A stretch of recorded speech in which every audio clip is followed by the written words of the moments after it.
All right, we should be live. Hello, everyone. Thanks for joining. Let us get a couple things set up here. I hope you're all surviving the heat wave. Um, as usual, for those of you joining in right now, you can subscribe to my website at friendlyatheist.com. Please go do that if you're watching this. You can also support the channel at patreon.com/Hemant. Great way to support all the work we're doing here. And also, for those of you who are regulars to this particular Thursday night show, we have Jess, not my podcast co host Jess, but a different Jess, who will be in the comment threads helping moderate everything. Be nice to her and treat her well in the comments. But if you have any questions, comments during any of the segments, she's going to try to make sure I see them after the segment is over. And with that said, let's talk about some stuff. Give me a second here to pull up a few things and we will get started. I sometimes hear stories about what people dealt with when they had to go to vacation Bible school. And as an atheist, you understand that there might be disturbing things that happen that you learn about in vacation Bible school. But I've never had so many people send me the exact same clip that started going viral recently from the exact same vacation Bible school, all with the comments, holy crap, what am I watching here? What is this? And let me tell you this, I saw this clip and my first thought is, well, that's insane. Followed by, there's no way this is real. Or if it's real, is it real? Is it something that actually happened this week? And in the course of a couple of hours, trying to get to the bottom of where did it take place? Who's the pastor? Are they responding to this? Because it apparently just happened. And what made it tricky is the person who posted the video on TikTok had never posted anything else before. So red flags are raised as to whether I'm actually seeing what I think I'm seeing. Anyway, all of that's to say, yeah, this is a real thing that happened recently. And I'm going to show you a short clip of what I'm talking about. But in short, at this vacation Bible school, this is a church in Lexington, Kentucky. You see a scene in which the pastor is standing in the makeshift pulpit. There are kids in the audience, their parents are in the audience, and all of a sudden, a horde of military dressed men come in with weapons and they shoot down a bad guy in front of the stage. And it seems disturbing by itself, but then you have everyone in the audience screaming, and I quote, "Take him out, blow him up." Let me play a short snippet of what I'm talking about so you could be as disturbed as everybody.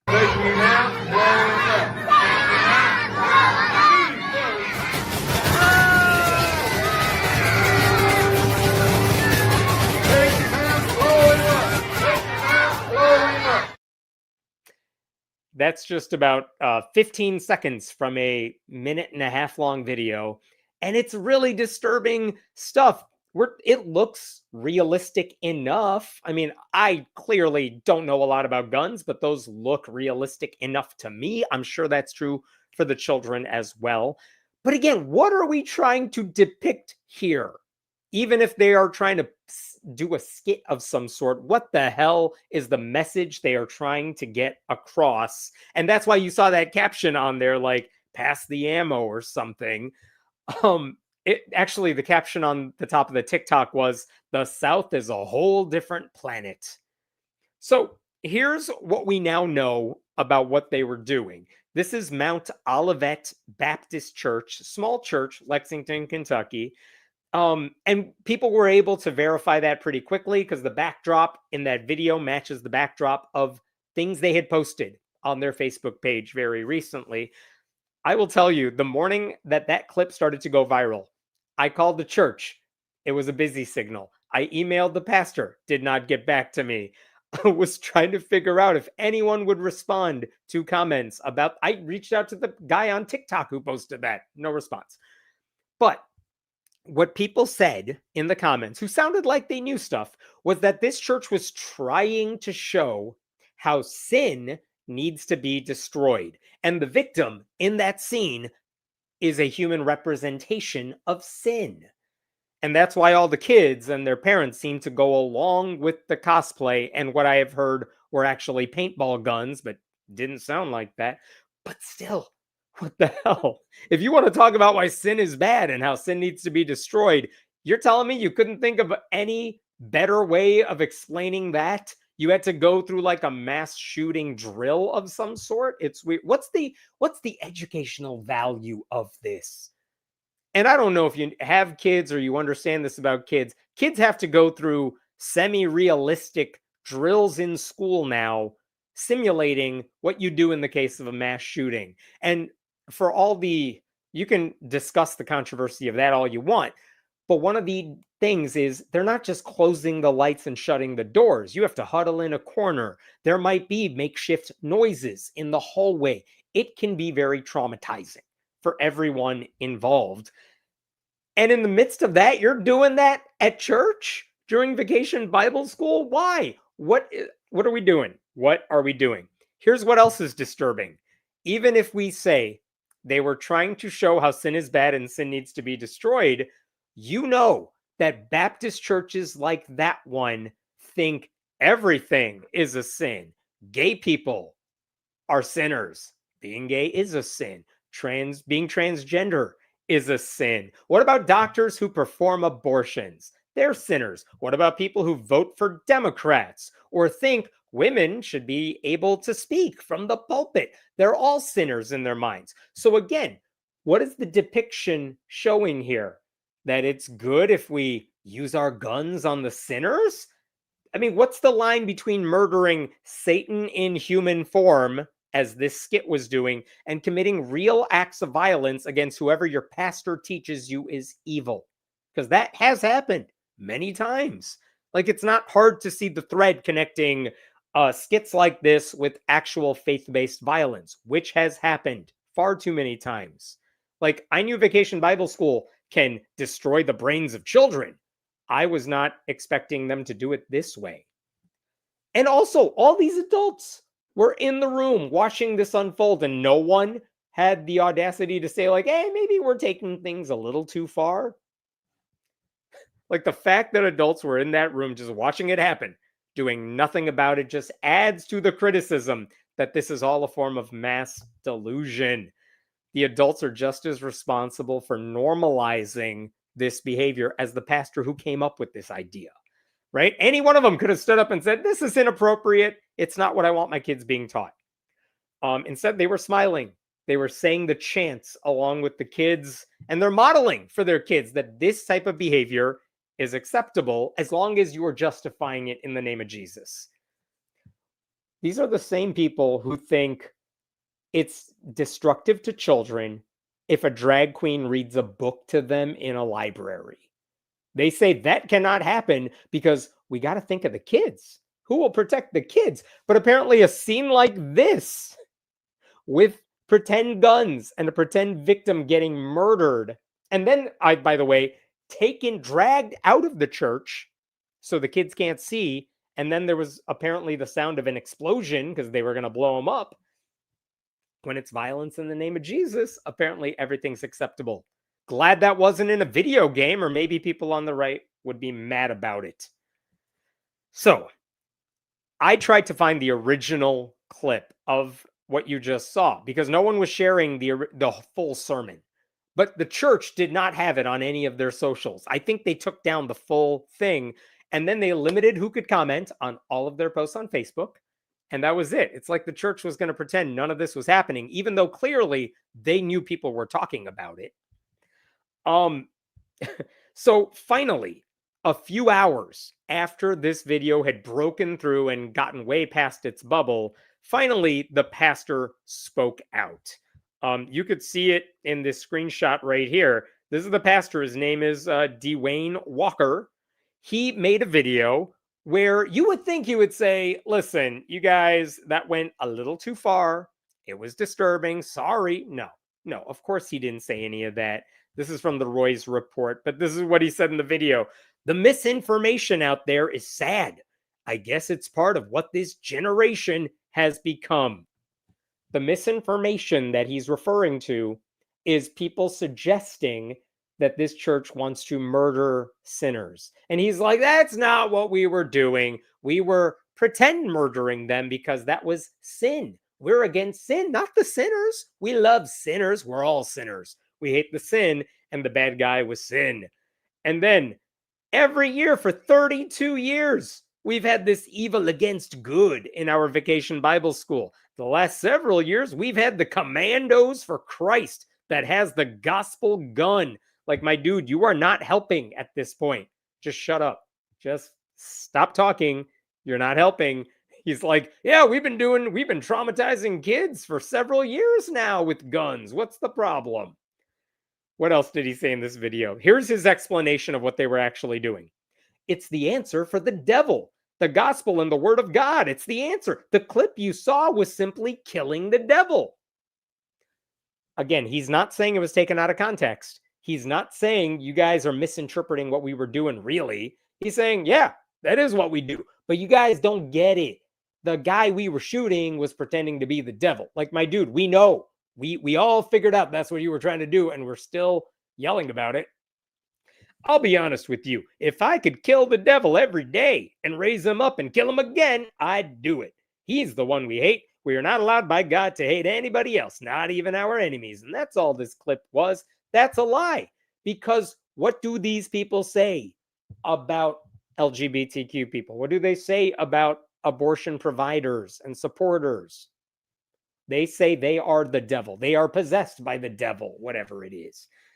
I thank God that we can give the kids a week of fun and joy and realness about really what's the real world now. You may think we went over the top. You may think it was a little bit extreme, and maybe you're right. We are right. We are absolutely right. But don't you believe that the devil is really using extreme measures in this generation? Nope, not like that. But that's the issue here. This guy is defending something that should not be defended. He said it was a skit about spiritual warfare. At no point did he acknowledge what everyone was saying, which is this could be traumatizing. This is not the way you teach kids about sin. The message they're going to take away may not be the message you think you are giving them. So anyway, that is a very real thing that happened in a church. And I will remind you that last year, I did another segment where a different pastor speaking to an audience of adults literally brought out an AR-15 that he said was empty, and he aimed it at the congregation to show them like what you got to do in the name of faith, right? Like, this is what the guy did. He said, I want you to overwhelm your enemy with a violent action of faith. And listen, again, I don't know anything about guns, but I'm pretty sure Guns 101 says, even if you think your gun is empty, you never aim it at anybody. If you aim it at someone, it's because you intend to shoot. So I don't know. Do I know more about guns than all these dudes? Probably. But this is like a thing that happens in these right-wing extreme churches. I have not heard anything else from the pastor. The pastor said he's not going to address this again. I don't think they have posted much on their social media since this thing went viral. I think they're waiting for the outrage to calm down before they open up comments again. But again, disturbing that this is what passes for okay in some Christian circles. I will pause there to see if there are any questions here. But yeah, disturbing stuff all around. Let's see if there are any thoughts. What are we doing if anyone took psychology? This concerns me because mirroring is something that children do. The Bobo the Clown experiment is a good example. Is that the one where like people started punching a toy clown and like they got more aggressive or something? But yeah, I mean, the concern here is not every kid is going to make the distinction between we hate the sin, but we don't hate the sinner, right? And at some point, these kids are going to grow up. They're going to be told that, oh, these liberals are out there and they're trying to lead kids into harm's way. they're evil, what is the mindset gonna be? Is it gonna be, let me do something about that person? Or is it, I'm just gonna condemn you from the outside? Like, what's the message they're really sending here?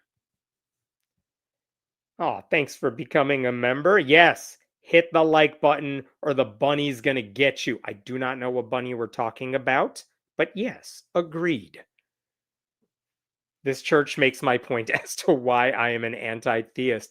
Yeah, I mean, I also will say I saw plenty of Christians chiming in the comment threads saying this is really disturbing. If my church did something like this, I would condemn it in a heartbeat.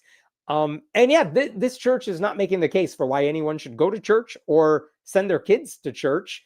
Like one of the arguments people always give is, well, I got to go to church because how else are my kids going to learn morality? And then you see the way some churches are teaching morality, not really helping their case. Anything else here in the comments? Otherwise, we'll move on to a different story. Just double checking. All right. If nothing else, I will go on to a different one. Give me 1 second here.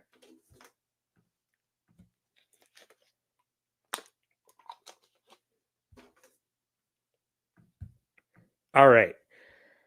You may have seen this headline in the news this week. Bible stories are approved as required reading in Texas public schools. That's a real thing that happened while everyone was making fun of the algae in the river, in the pool, the reflecting pool. What's going on in Texas? What did they actually decide? Because I will tell you, I've seen some misinformation flying around about what they actually did there. So let's talk about what actually happened. The Texas State Board of Education last week, they officially mandated Bible readings as part of a revised curriculum. Basically, the State Board of Education is telling English teachers, you have to teach the following books or reading passages in every grade from kindergarten through 12th grade. We made a list of the things you have to teach students in public schools. And when they did this months ago, they had a list that was so crazy long that even teachers chimed in and they're like, there's no way we have time to teach all the books you want us to teach. And so they had to bring this list down to something. So for the past several months, the question is, what are you going to cut from the initial list? Because when the initial list went up, people saw Bible passages in there and they're like, that's problematic. And now that they have released and voted on the final list, the Bible stuff is still there, or at least a lot of the Bible stuff is still there. The Republican-dominated board voted 9-5 to include those Christian stories in a longer required reading list. And here's the thing.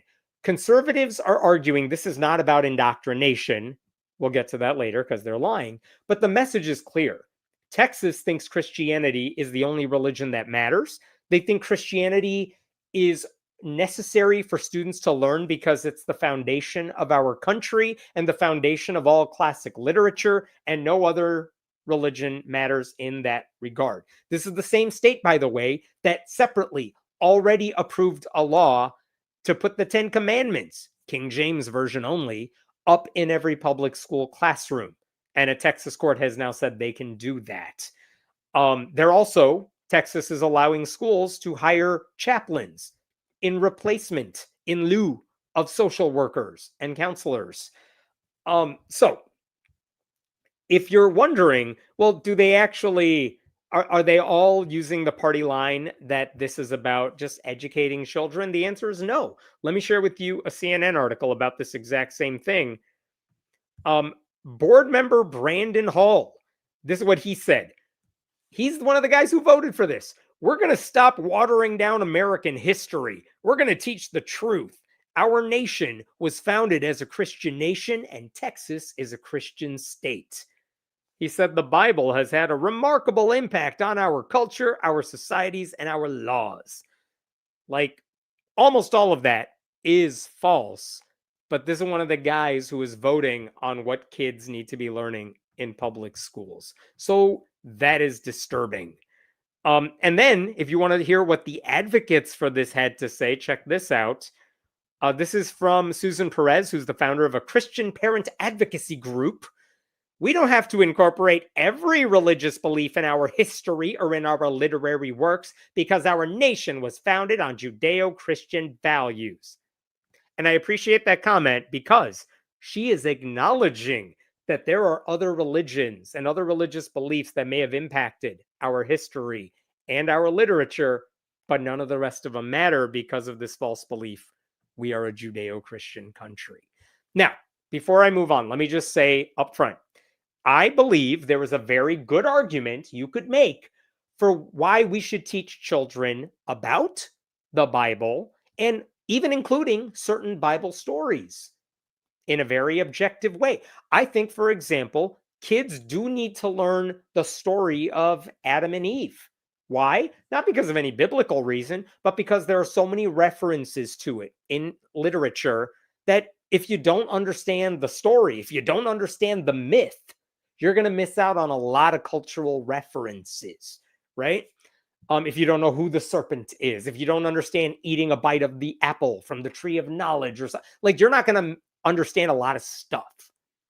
But that is a far cry from what these people are saying, which is that, yeah, but like every story in the Bible is relevant in that context. And you know they're not going to teach this stuff objectively. Okay, so before I get to the list, I'll add one more thing, which is, I mean, besides not every story in the Bible is relevant, but Texas is now using the Bible to teach otherwise generic lessons like humility and love. If you want to teach kids, like, a theme of this work of classic literature is humility, and let us bring in some other things for you to read about love, about humility, you could choose anything. But in Texas now, they are specifically saying, well, the only way to really learn about humility is through this passage in the Bible. The only way to learn about love is this passage in the Bible. So they released a list. I will show it. It's a 17-page document. And you can see on the left side of your screen here in the final list, that's kindergarten. And they have this list of books that teachers need to introduce to children. And specifically, when it comes to the Bible, what do they do here? You could see it. There's actually nothing in kindergarten about the Bible. But if you scroll down to first grade, you can get to your first Bible reference here. I believe, yeah, it's on the next page. Where did it go? Want to make sure I'm doing this. Oh, I think I scrolled past it. There it is. It's right above my face here. Noah's Ark, Peter Spear. That's not a Bible passage, but it's a Bible story. And what they are telling first graders is you need to read this story explaining the Noah's Ark myth, written like as if it was a Sunday school. And it's written by some other guy. But this is what they do. In first grade, you got to read about Noah's Ark. Second grade, you got to read David and Goliath. Third grade, you got to read Daniel and the Lion's Den. I didn't even realize that was one of the most important stories for everybody. But there you go. And not only that, look at the top of your screen here. Daniel and the Lion's Den, children's adapted version by CBN. What is CBN? That's the Christian Broadcasting Network. It's like the book they put out it's the Pat Robertson people saying this is the story of Daniel and the Lion's Den. Okay, then we get to fourth grade. Then for that one, I will show you. Here's what they have for fourth graders. Top of your screen again, the necessity of humility. And now you see we're getting more indoctrinate. You got to use the New International Reader's Version, the New Testament, but literally they're reading a passage from the book of Luke, chapter 14, verses 7 through 11, to teach kids about humility. You're telling me there was no way to talk about humility other than that one? Weird.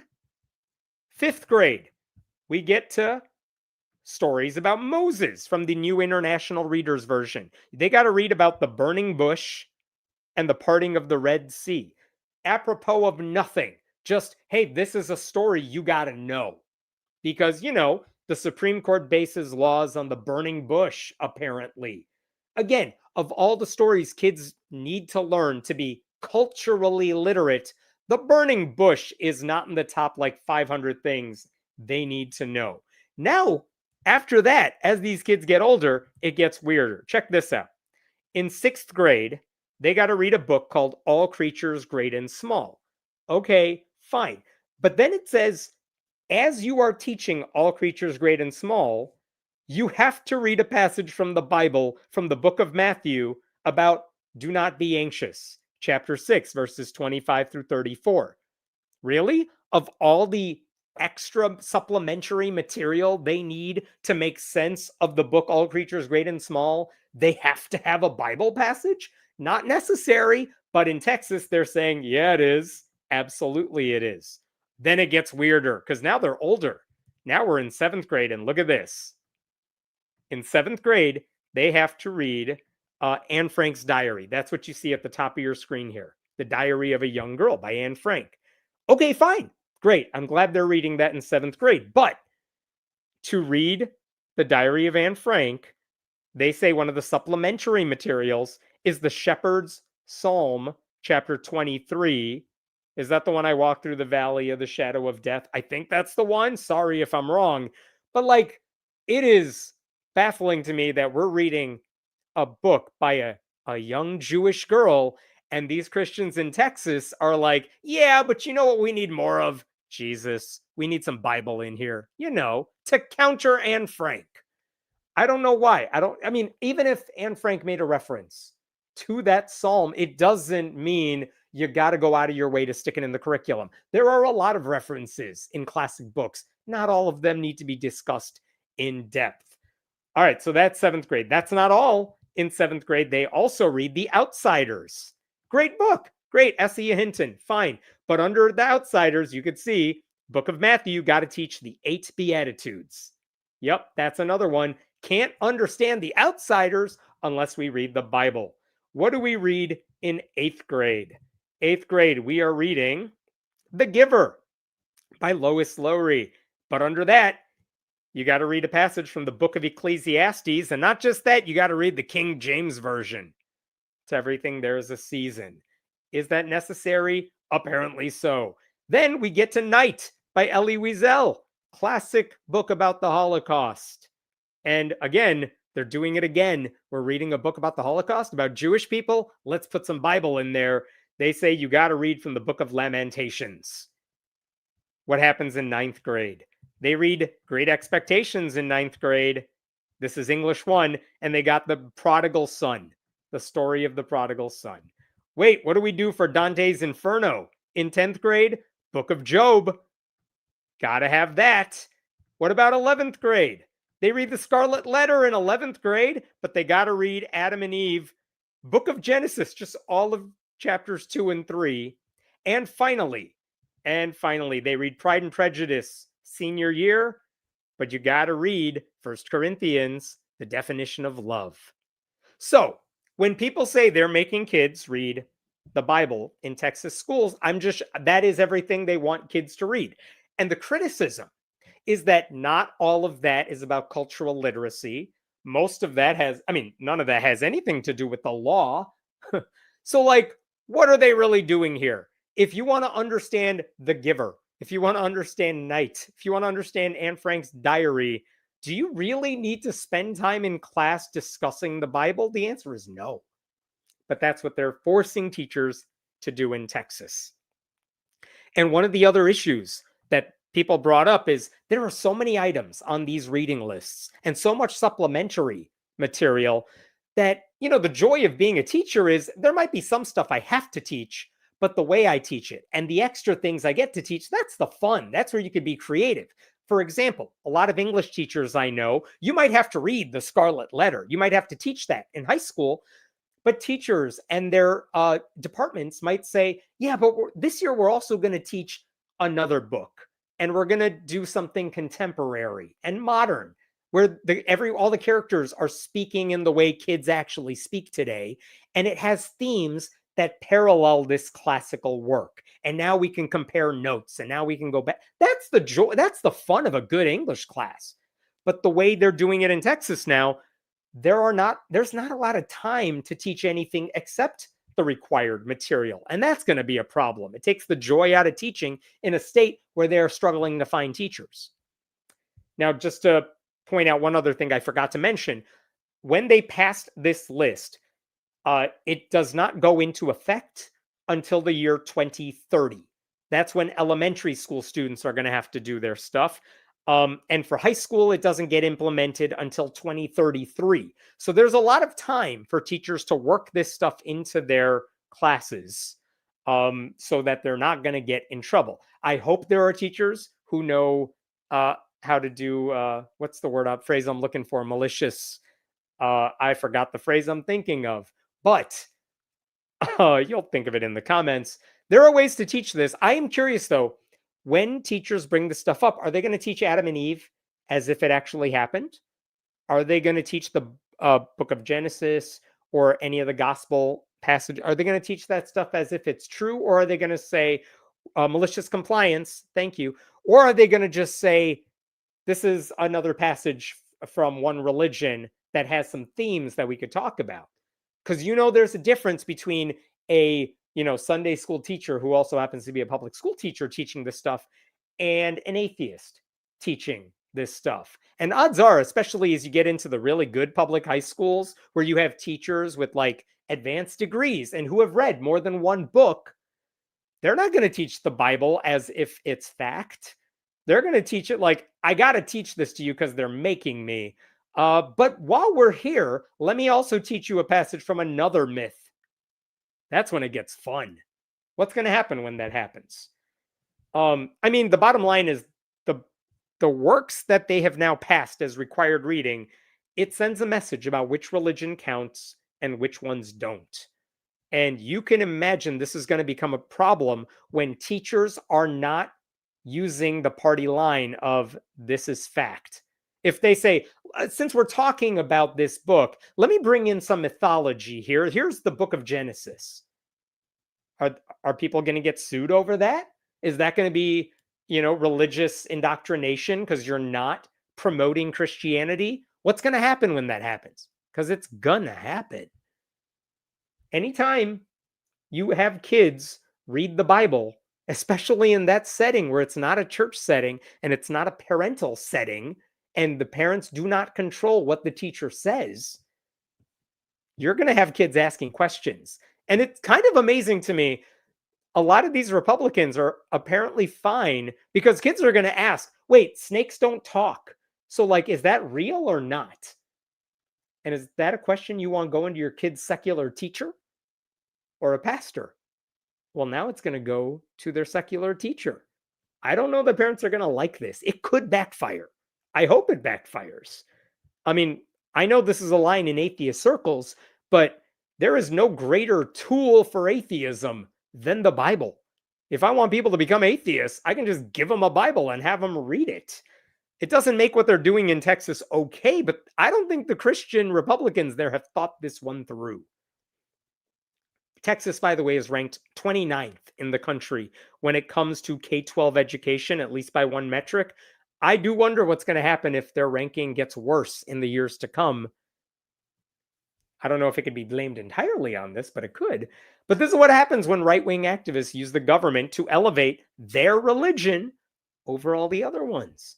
Because, I will freely acknowledge the Bible has cultural impact, but this is not the way we go about it. You could always teach the Bible in a comparative religions class. You could always talk about the Bible in a world history class. There are ways to bring up the Bible in an objective secular setting, but it's not about teaching myth. It's not about pretending you have to understand the Bible story to make sense of a larger thing. But that's what they're trying to do here. They have a few years to figure this stuff out, and I imagine people will raise a lot more complaints than they are anticipating. And I just hope that parents and school districts find ways to circumvent what they are now going to be forced to do. All you got to do is bring in passages from other books of mythology to dilute the Christian message. And you don't do it in a screw Christianity sort of way. I'm just saying, if you introduce kids, here's Adam and Eve, but here's a Oh my god, I'm forgetting the old books that they used to have kids read as well. But if you bring in other religious literature, if you bring in Greek mythology to teach all of this stuff, what's going to happen to kids when they start raising real questions that they have not addressed in church? I don't know. I will pause there for a little bit. What questions we got here? What thoughts do we have here? GOP removing the joy out of teaching school and existence. Cruelty is the point, regardless of age. Very good point. Thank you for that donation. I mean, yeah, I would not want to be an English teacher in Texas right now when they're forcing me to, they're micromanaging everything I do right now based on what they're having people read. That's frustrating. Why hasn't somebody sued Texas into the Stone Age? It can't be legal. So, a couple things. One is when it comes to like the 10 Commandments in school, there was a legal argument to be made against it. And in Texas, the conservative appellate court said, haha, who cares? So that whole issue nationwide, we are still working through that one right now. But people have sued over stuff like this. Now, as far as I know, there has not been a lawsuit over this particular issue with the Bible readings, because again, the party line is that we're not doing this to indoctrinate kids. We're doing this to teach, cultural literacy and American history in a sense. And so one of the concerns is if you file a lawsuit over this sort of thing, because, we can go off of Brandon Hall's statement that he made as one of the members of this board saying he clearly wants to indoctrinate kids into Christianity. But you have to pick and choose your battles when the judiciary has been overtaken by right-wing zealots. Because the fear is you could sue, but you could also run the risk of a court saying everyone in the country is allowed to put the Bible into their curriculum. And then what's going to happen in every other state? And you don't want that to happen. So at some point, the factors you got to consider are, well, it's Texas. Do we just let it slide for now and focus on the malicious compliance of it all? Or do we try to fight this particular battle in court when there's a good chance a right-wing judge is going to be like, this is not promoting religion, so it's fine. And I'm saying it's fine everywhere. And so I think that's why church-state separation groups have been like tiptoeing around this particular issue. Oh, thanks for being a member as well. If they reject church-state separation, bring in the Satanists, bring in Satanism. I mean, this is the thing. You could bring in other religious writing. You could bring in other non-Christian writers who have something to say about the topics they're discussing in the classroom. And that would very much, if you do it right, you could dilute the Christian message. And I don't think parents are going to be happy about that. And who are they going to complain to? The school or like the Republicans who get elected? I don't know, but that's how this is going to play out. We've already seen it play out, by the way, with 10 Commandments posters where they put up the 7 fundamental tenets of the Satanic Temple or other religious codes of ethics. So we'll see. The First Amendment clearly states that the government cannot pass laws that establish a state religion, nor those that endorse one religion over others. These people don't care about our laws nor our other stuff as well. I mean, look, you know it. I know it. Again, the concern here is that what Texas is arguing is we are not establishing a religion. I'm not saying I agree with this. I'm saying this is what they're saying. We're not establishing a religion. We are just trying to make kids culturally literate. And you can't do that in America unless you know these Bible stories. And obviously they are lying. Of course they want to indoctrinate your kids. But this is the thing. Unless they come out and say, yeah, we want to turn them into Christians, it's really hard to prove this point, especially when you have judges who are hell-bent on allowing this sort of stuff to happen. So it's a tough position lawyers are in to fight against this. Again, we know what the First Amendment says, but they do too. So they're careful about how they word these things. Hey, happy birthday. Thanks for joining me. Religion-free birthday shout out to Uriel. Let's go. Yes, I agree. Thank you. Anything else here before I move on to another? Oh, there are so many other examples someone could use in order to teach these lessons. It's just plain old indoctrination. It's just a waste of taxpayer money when this inevitably goes to court, if it goes to court. But yeah, I mean, there are other ways to teach all of these lessons. You don't need the Bible to teach Anne Frank, even if she references the Bible in the book. There are other things you could talk about. Oh, thank you for that donation. Here's to you being a better American than Megan Basham could ever hope to be. Basham, I'm going to talk about her later, so we'll get to that story. That's in the queue. Gave my tiny human a summary. He looked at me and said, "That's the dumbest idea I've ever heard." He was incredulous. I know the meme you're talking about, but like, yeah, even kids are going to be asking questions that I don't think the adults expect. So I think this is going to backfire. We'll see.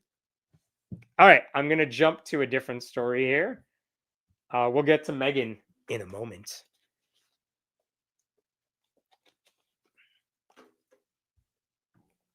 Let's close some tabs here.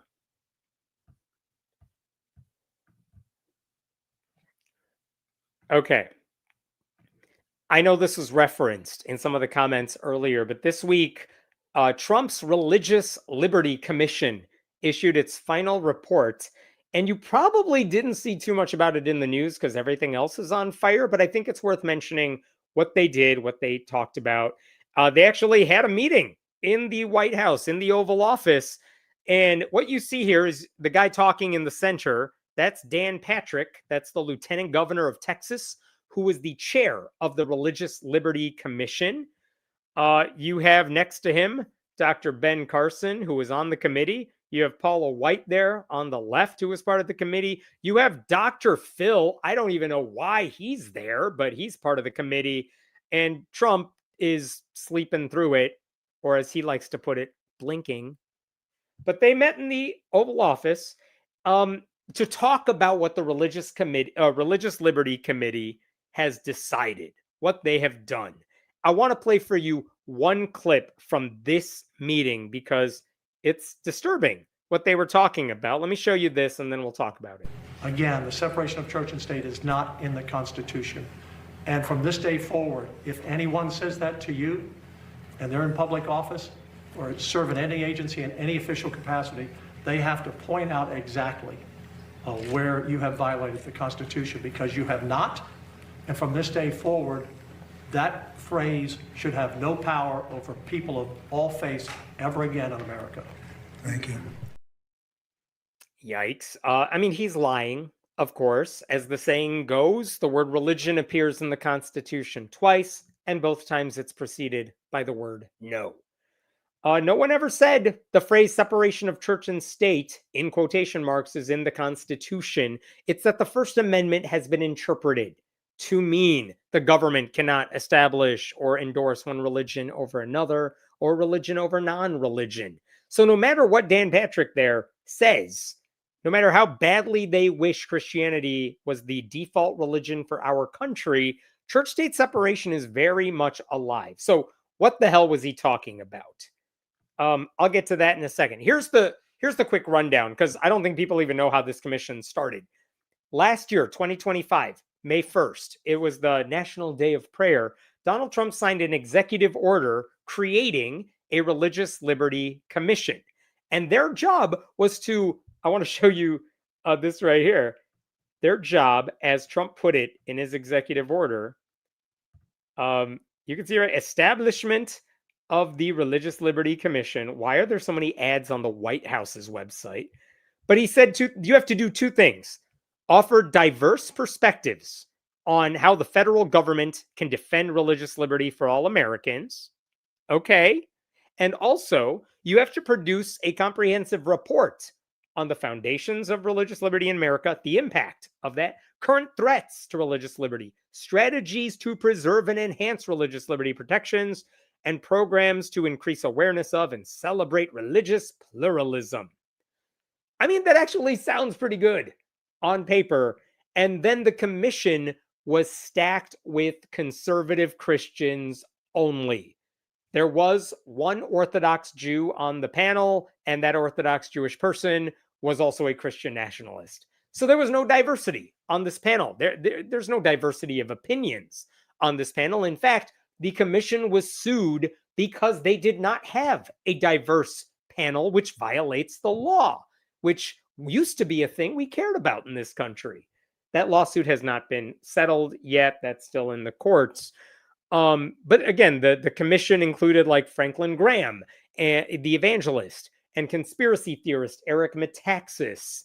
It's a whole group of religious right figures.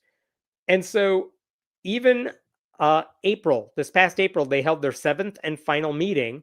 Where did they hold all their meetings? At the Museum of the Bible, which is run by the Hobby Lobby family, which is conservative Christian. And Dan Patrick even said at that meeting, like he said in that video this week, that the separation of church and state is the biggest lie that's been told in America since our founding, which is a thing you say when you know nothing about American history. I should also tell you, I mentioned this in a previous video, but one of the other things that happened at that 7th and final meeting where they were discussing ideas to strengthen religious liberty, they had Kelly Shackelford, who is the head of First Liberty Institute, one of those right-wing legal groups, and he's a commission member as well. He said, you know what we should recommend you guys? Because we want to get rid of the Johnson Amendment so that pastors can endorse Republican candidates from the pulpit. Free speech. And this is the thing the religious right has wanted to do for a long time. Hasn't happened yet, despite Trump lying about it and saying he got rid of it. So Kelly Shackelford said, you know what we should do? We should ask the Trump administration to ask the IRS to fine a pastor who endorses a candidate from the pulpit. Now, why would a religious right figure want the IRS to go after a pastor who endorses a candidate? Because if they actually got punished and if they lost their tax exempt status for breaking the IRS rules, you could finally go to court and get the right-wing Supreme Court to strike down the Johnson Amendment entirely and like force the IRS to rewrite its code or something like that. But it never happens. A complaint from the church-state separation crowd is Christian right pastors break this rule all the time, and the IRS never goes after them. They never take away their tax-exempt status. And the IRS is like, no, we're totally looking into it. Sure. Well, Kelly Shackelford said, hey, tell the Trump administration to tell the IRS to actually punish a pastor so that we could take this to court. And it's like, that is a disturbing thing they are trying to do. They're already looking to the future and seeing what their allies on the Supreme Court can do. In any case, the reason we're talking about this now is because the Religious Liberty Commission had their final meeting. They have now issued a draft report that they were obligated to do. And the Washington Post put it this way in an article. Let me share this with you here. The 224-page report recommended the Justice Department issue guidance to promote an originalist understanding of how the Constitution sees the relationship between religion and government. Friday's report also said faith-based groups working with the government should not have to accommodate civil rights laws or anything that conflicts with their religious beliefs. Just pause right there. What they're saying is that our government, let's say after a natural disaster, you want to make sure people have housing, that they can get food, and they work with a lot of non-governmental organizations to make that happen. Sometimes the groups that are on the ground and able to help those people happen to be faith-based groups. And that's okay. Our government can give them taxpayer dollars and say, go give them food, go give them the help they need. But there are a few strings attached. The strings being, don't discriminate against the people you're helping. Things like that. Well, guess what? According to this, this report says, you guys, if we want to break the law and say we're not going to work with gay people, we're not going to work with people of color because that's our religion, we're not going to hire Jews or Muslims or atheists to work with us to deliver that relief. This report says faith-based groups should be allowed to avoid anti-discrimination laws if it's a matter of faith. They also say public schools should allow religious displays like the Ten Commandments and no other examples.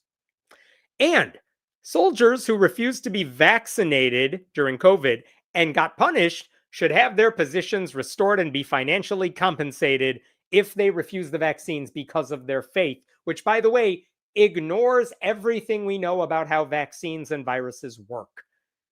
This commission is literally saying, hey, these people aren't vaccinated and we should allow them to get money as a reward for this and go back and infect everybody else because Jesus.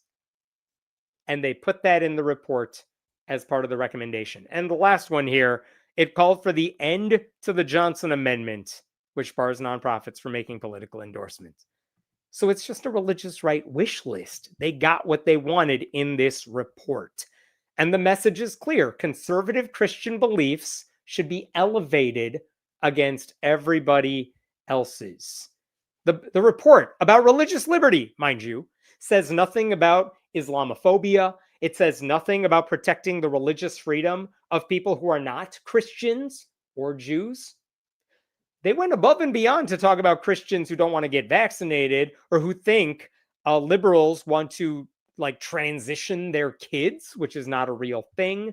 They complained about a teacher who was not allowed to put up a giant crucifix on the wall of her public school classroom, but somehow they ignored all the instances of actual persecution against people who don't share their views. In the report itself, they actually have a list in their summary. They include a list of 12 things they want the government to do. I want to show you just a few of these. Look at number 5. Nominate and confirm federal judges with the courage to decide religious liberty cases on the merits, which is a way of saying we need the Trump administration to install more crazy right-wing judges onto the federal bench. And maybe in replacement of Sam Alito, who may or may not be retiring. Who knows? Look at number 9. Just straight up repeal the Johnson Amendment. And look at 11. This is the one. Continue efforts to restore the retirement or reenlistment eligibility for people who, because of their religion, didn't want to get vaccinated for COVID. It's just messed up. That draft report the rough draft is out there. Public comment is allowed on it until July 12th, at which point they will release a final draft. But it's not like anyone thinks people are going to look at the comments and make any changes. They wrote this report before the commission ever started. The ideas were always there. We knew this is what the final product would look like. And it's weird to me that the people who constantly whine about impending Sharia law, they want to implement rules that privilege their religion over everyone else's, right? Now, the only silver lining to this is that it's symbolic in a way. This is a recommendation letter so that all of these people on the commission can tell their people, I did something on behalf of our religion. I told the Trump administration to do X, Y, and Z. Will the Trump administration do anything about it? Well, they don't have the power to in a lot of cases, but even Congress isn't going to do much about it because Mike Johnson can't get his shit together. So, it's not like laws are going to change to accommodate their wish list. However, I don't really think this is about religious freedom, and it's not really about passing the laws. It's about making all of these ideas. It's about poisoning the mainstream idea of what our country ought to be doing, right? These used to be the ideas of fringe pastors, and now they are shaping our government's views. These are the standard positions of the Republican Party now. They want to end government neutrality on religion. They want public schools to push their propaganda. They want churches to be allowed to become funnels for dark money campaigns promoting Republican candidates. And if that stuff happens, we're all going to be screwed. Because what these people fail to understand is that church-state separation is good for churches just as much as it's good for the state. And as our history has shown us time and time again, not just our history, all histories, when one religion gains political power, freedom for everyone else disappears. The weird thing is, they could have done all this without creating a sham commission. You could have put together a commission with some token atheists and secular Jews, progressive Christians on there. You could have had a real commission with diverse ideas and put together a report that says we should do the following good things, and Trump could have ignored it. That would have been a way out of this. And yet, nope. They know Republicans aren't going to hold them accountable for this. So, like, they put together a commission that was all Christianity all the time. They put together a report that is pro-Christian. They're giving it to a president who wants to appeal to right-wing Christians. And even if nothing comes of it, like, they're not even trying to hide what they're actually doing. This is just an extension of Project 2025. It's a government effort to rewrite history and change the future. It's disturbing. And that's a thing that's now out there. Okay, I will stop with this story. What questions do we have here? Oh, thanks for that donation. No religious text is too hard to understand. I don't know what that is in reference to, maybe to the last story. But all the more reason, more diversity. Let's teach kids about a lot of this stuff, right? They keep using that word liberty. I do not think it means what they think it means. Well said. I mean, yeah, religious freedom, religious liberty, religious neutrality, none of that matters. They want religious indoctrination. It's just that simple. TH is listening with me. He said there are ads because Trump is trying to make money. Wait, he can do that why are there ads on government sites? Oh, because the White House website had ads on there. Yeah, Trump is trying to make money. I don't know what that's all about. I don't even remember because I was just trying to X out of it what ads were on there. But it is weird to me that the White House website has pop-ups, even if they're not ads and even if they're like pro-government stuff. Why are you making the White House website harder to read? All the other websites have already been shitified. Why are we doing that to whitehouse.gov? In 1802, the author of the Declaration of Independence and our fourth president wrote a letter to the Dansbury Baptist Association emphasizing that the Establishment Clause separates church and state. Yeah, I mean, that's where the phrase comes from. Madison, right? Letter to the Dansbury Baptists. That's where the phrase comes from. But like, no church-state separation crowd is saying separation of church and state is in the Constitution. No one said it was in there. It's about how we interpret the First Amendment. That's what we're talking about. And all these guys love the straw man of, yeah, all these people, you show me where separation of church and state is in the Constitution, which is a thing no one said. Tossing out the separation of church and state translates directly to sacrificing religious freedom, which is a thing an actual good commission on religious liberty would have said if we were allowed to have nice things in this country. We cannot at the moment. All right, I'm jumping to another story here. Give me one moment. Feels good to close tabs.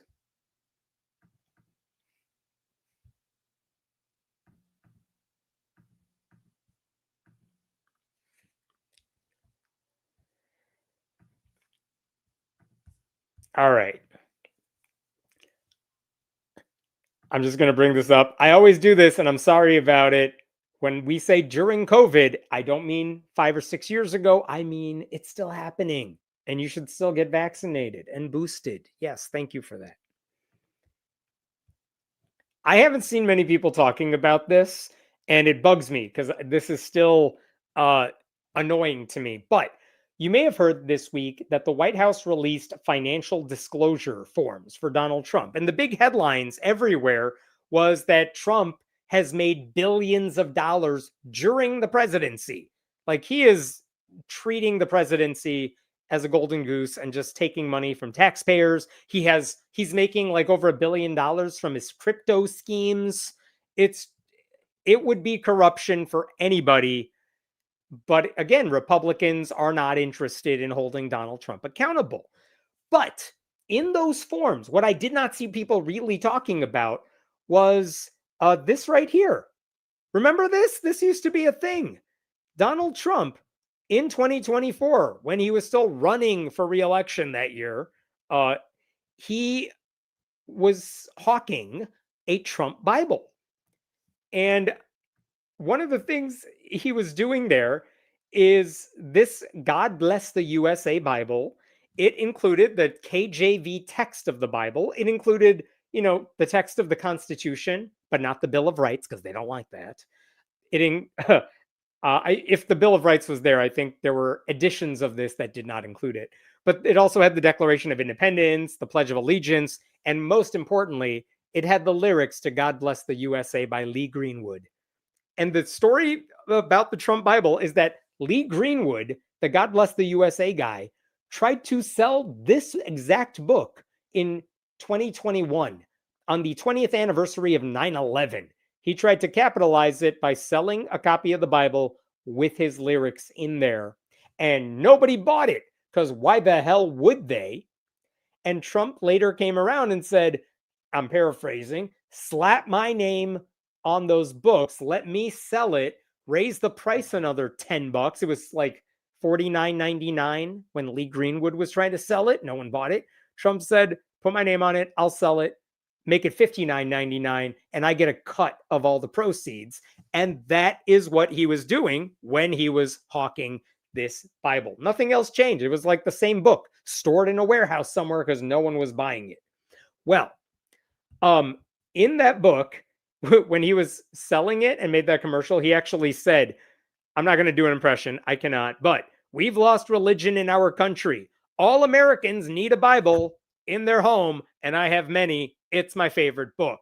He also said, Christians are under siege. We must protect content that is pro-God. We love God, and we have to protect anything that is pro-God.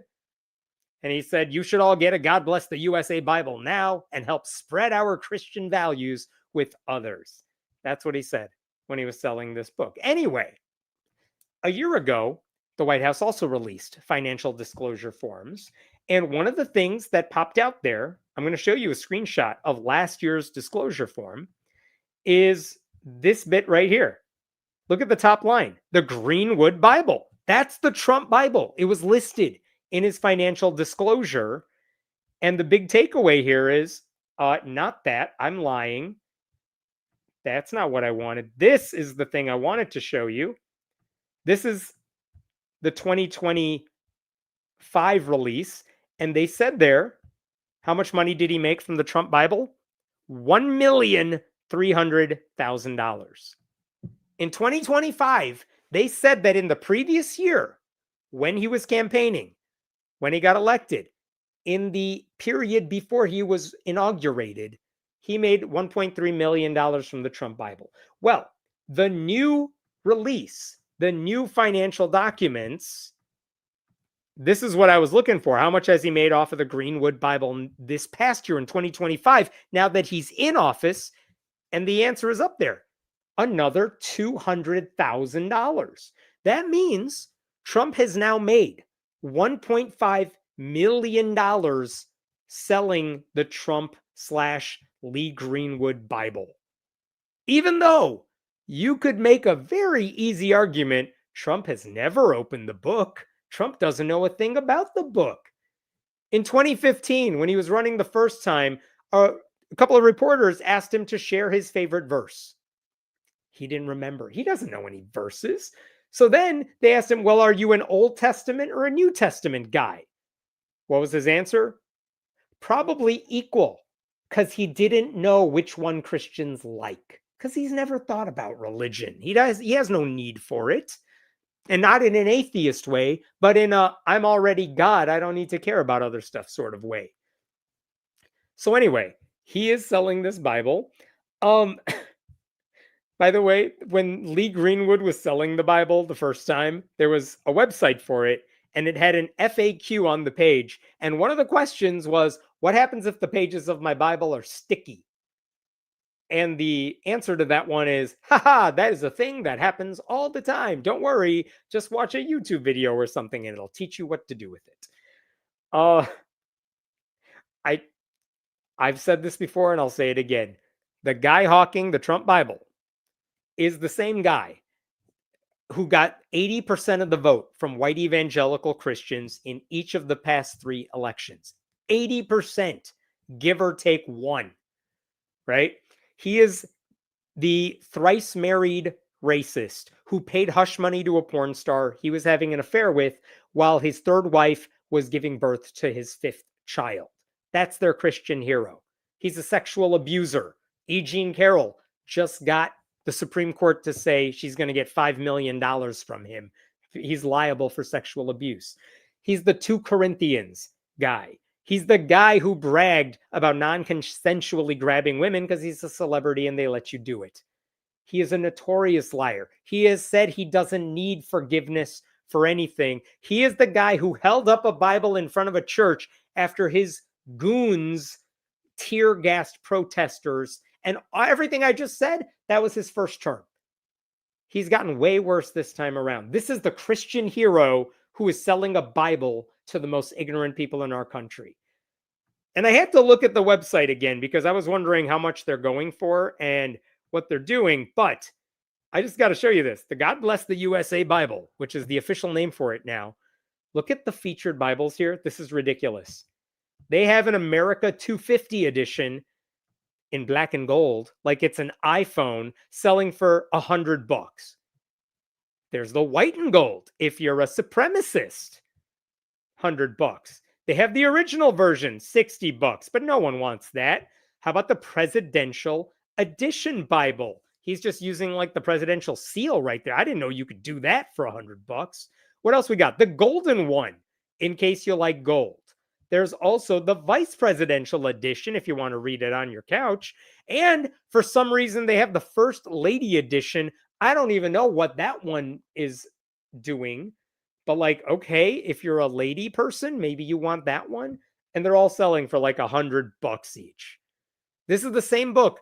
You may recall that Ryan Walters, the former superintendent of public instruction in Oklahoma, wanted to buy for every public school teacher in the state. He wanted $6 million to buy 55,000 copies of this book, where the text is something you can get online for free, and you don't need it.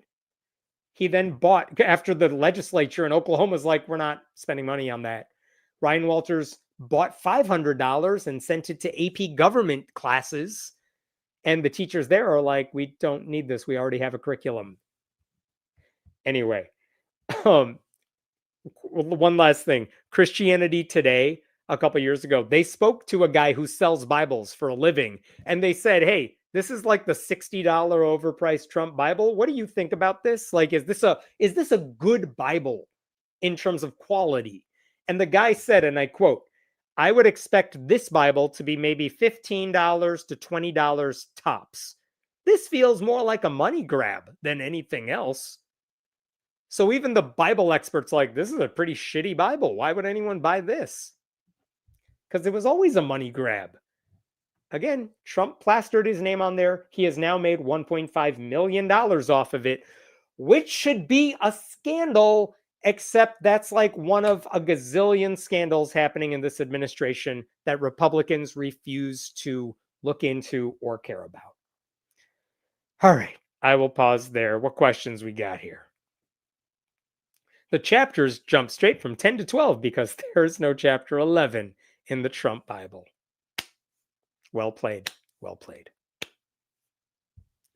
Trump tried to print this Bible earlier with the NIV. Okay, so let's talk about this. What you were talking about here. I think the Lee Greenwood edition of the Bible that he tried to put out the first time had the NIV translation, which is available for free for anyone who wants to read it online, but it's copyrighted by the Christian publisher Zondervan. And so when Lee Greenwood put it out and Zondervan, it was their translation being used, Zondervan's own Christian authors in their publishing house were like, the hell are we doing? Like, we don't like this. We want you to stop it. And Zondervan basically said, you can't use our translation in your books. It's too controversial. We don't want any part of this.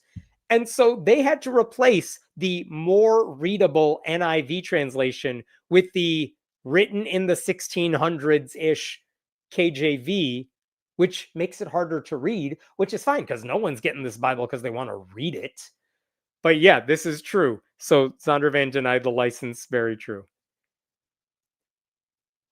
Can the pages stick together such that it always opens to the harder for a rich man to enter heaven verse? Oh, that would be funny. Maybe they cross that one out. No one will ever know because no one actually opens these books. Love all your deep dives, and I think your insights help lots of atheist content creators. Oh, thank you. I appreciate that. Thank you for the donation. And listen, if any of the articles, if any of the stuff is used by other content creators for their podcasts or videos, I've said this to them personally. I love it. Give me credit, like give me a shout out or something, but like use it. I'm not doing this for myself. It's not for my health. All right, I'm jumping to another story here. This may be one I don't know that you have seen, so I'm excited to share this with you. Give me one moment.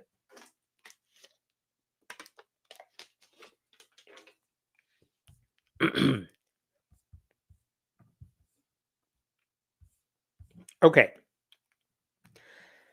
Have you seen all those headlines about Catholic archdioceses who get sued for sexual abuse? Happens a lot.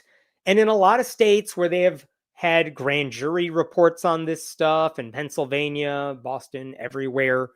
Was it? I can't remember which city it was that decided to like file for bankruptcy or do a giant hundreds of millions of dollars in settlement money this week. Maybe San Francisco. I can't remember, but this happens all the time. Uh, uh, Legislators in many states will pass laws saying we're creating a window where if you were abused by a Catholic priest or anybody in the past, but really Catholic priest, you can file a lawsuit, you can get justice. We're trying to help you out. And so a lot of people have sued Catholic dioceses for their lack of caring about sexual abuse for a long, long time. And in a lot of cases, what have these archdioceses done? They have said, listen, we're going to go bankrupt if we try to litigate all this. So we will just give a blanket settlement of this many dollars and then we're done with it.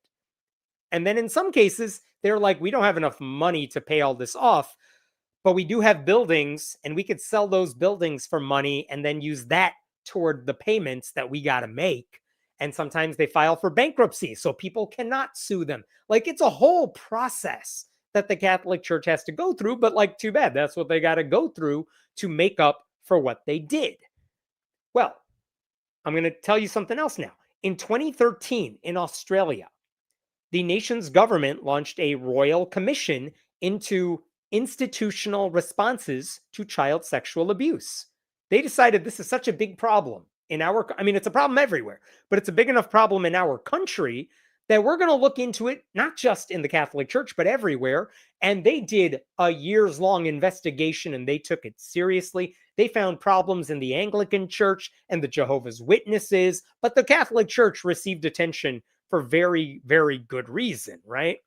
And when they did this, one of the things they found was that in Australia, 7% of all the Catholic priests between 1950 and 2010, in that period of 60 years, 7% of Catholic priests had been accused of sexually abusing children. That was one of the big revelations. Horrifying. So many people. And the thing is, it was even higher for certain Catholic subgroups. And I want to show you this. This is from The Guardian. The Christian Brothers had an oversized role in the church's industrial scale abuse of children. Great sentence, by the way. A staggering 22% of its brothers were alleged perpetrators, the second highest rate of any Catholic order. 22% of the priests in this one order were accused of harassment. Look at this. Between 1980 and 2015, over 1,000 people made child abuse claims against the Christian Brothers, the highest number of claims against any Catholic order. The claims identified 483 different alleged perpetrators across 100 Christian Brothers schools. And because of that, the Christian Brothers applied this week for a court-ordered moratorium on all remaining civil cases lodged against it by survivors. It would permanently halt at least 200 civil claims. Basically, too many people are suing this order of Catholics. And they're like, well, you got to stop. We don't have the money for this. We need the courts to step in and just put an end to more people suing us so that we could pay what we got to the people who have already sued us, that sort of thing. But here's what happens. That is a legal maneuver they are allowed to try. The thing about it is, well, okay, if you're gonna like file for bankruptcy, if you're gonna ask for this, we gotta know how much money you actually have. We're definitely not gonna take your word for it. We gotta see what you actually have here. And what they found is that, according to this article, they said, I want to make sure I'm reading this to you here. Oh, let me show you this. This is also in The Guardian. I'm going to zoom in here. The order says it wants to instead sell its remaining property portfolio, 36 properties. It's worth about $216 million. And they will divvy up the leftovers between the survivors and other creditors using a scheme run by retired judges. Basically saying, look, this is all the money we have, and it's not going to be enough for what all of you want, but this is all we got. It's $216 million plus whatever else they had.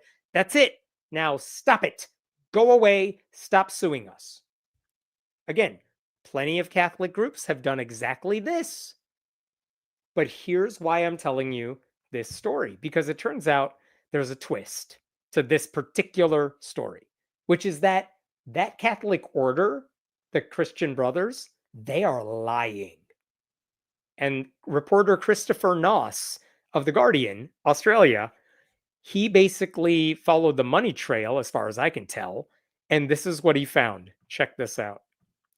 A Guardian investigation can reveal that the Christian Brothers has spent the last decade transferring large multi-million-dollar property holdings for like $1 to another Catholic church entity, which is not part of the proposed sell-off scheme.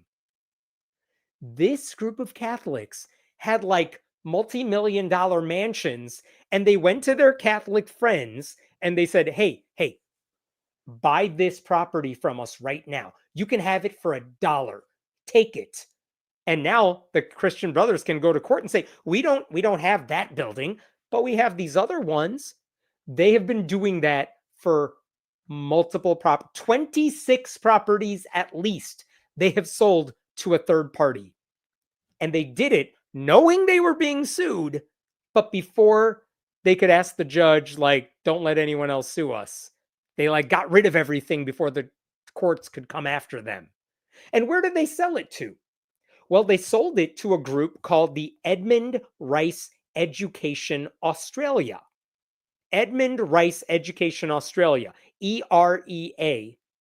And it turns out Edmund Rice is the founder of a group called the Christian Brothers. They're basically handing over 26 properties to themselves so that the courts can't touch them. So then the question is, like, the reason they're doing this, theoretically, is because the Christian Brothers are about to become the first religious entity in Australia to erase themselves from existence because of abuse-related lawsuits. That's what they're going to be known for.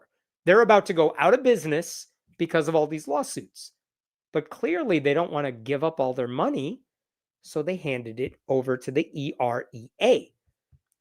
And according to this article, it's very clear how much money we're talking here. The $1 transfers have now left the Christian Brothers without control of a significant pool of assets they could use to pay out survivors. Yeah, how much money are we talking? Well, guess what? We have an answer to that from this article. Check it out. The properties are now worth well over $50 million. Those 26 properties they sold, and you can see in the paragraph above, 26 properties for anywhere between $0 and $1 between 2013 and 2024 after the Royal Commission was set up.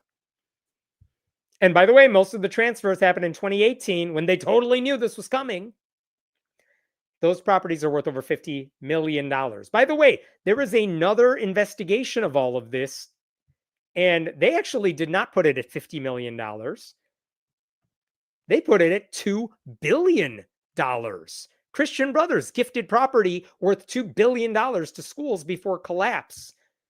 And in total, land deemed by EREA to be worth $891 million was transferred to it by the Christian Brothers between that time period. The land has not been revalued since its transfer, and assuming a moderate 7% rate of price growth, an advisor estimated the value at $2 billion. So this Christian group says, listen, if we sell all of our property, we have like $216 million. That should be enough, but we don't have any more. When really, they seem to have $2 billion they may be sitting on that they quietly gave away as these lawsuits were coming.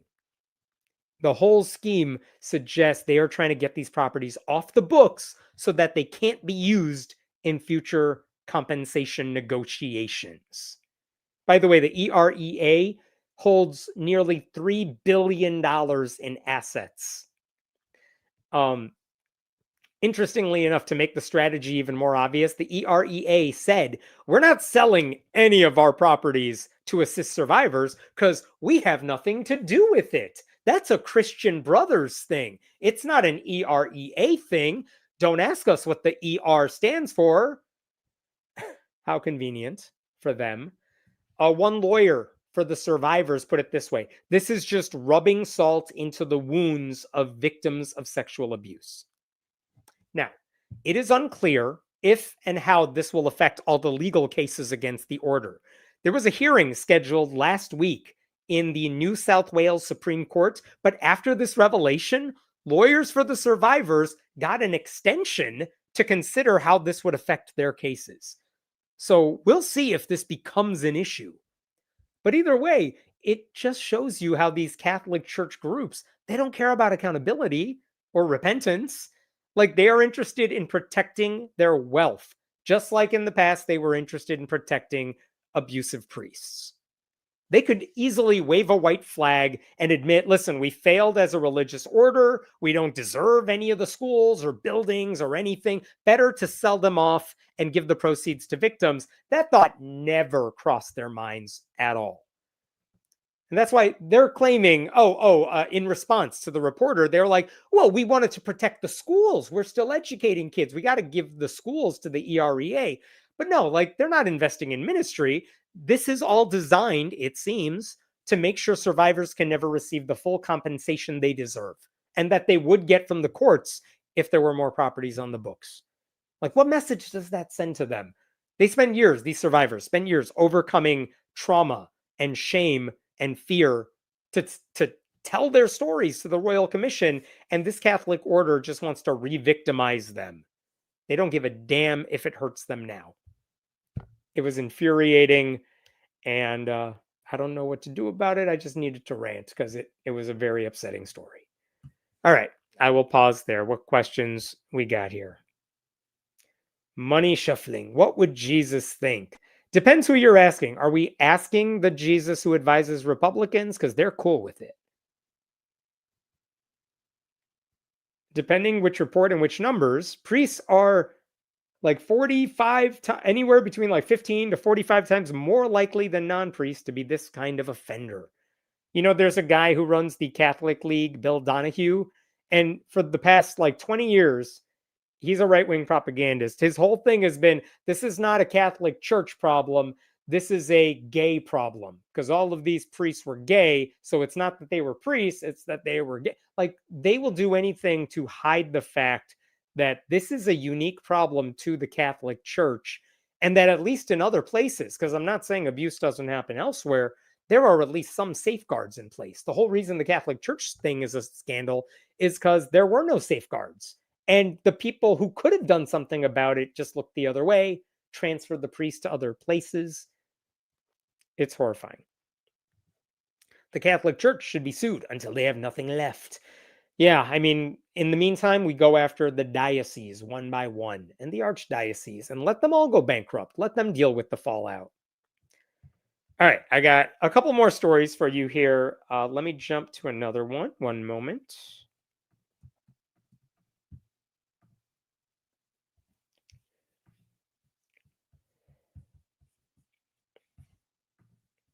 All right. I don't know how much attention you've been paying to the governor's race in Tennessee. You probably haven't. It hasn't been in the news that much, mostly because it's a red state. So it's just like, yeah, it's going to be the Republican, whoever it is. And Senator Marsha Blackburn is going to give up her Senate seat to run for governor. That's what she's doing right now because she knows she'll be replaced by another mega cultist. So that's a wash. But the thing is, the primary hasn't happened yet. And in Tennessee, the real battle will be in the Republican primary. But again, Marsha Blackburn has a commanding lead over all the other Republicans. However, there is one Republican in the race who is putting up a fight. His name is Monty Fritz. It's this guy right here. If I could pull this up, he's a Tennessee state representative. He is challenging her for the gubernatorial nomination.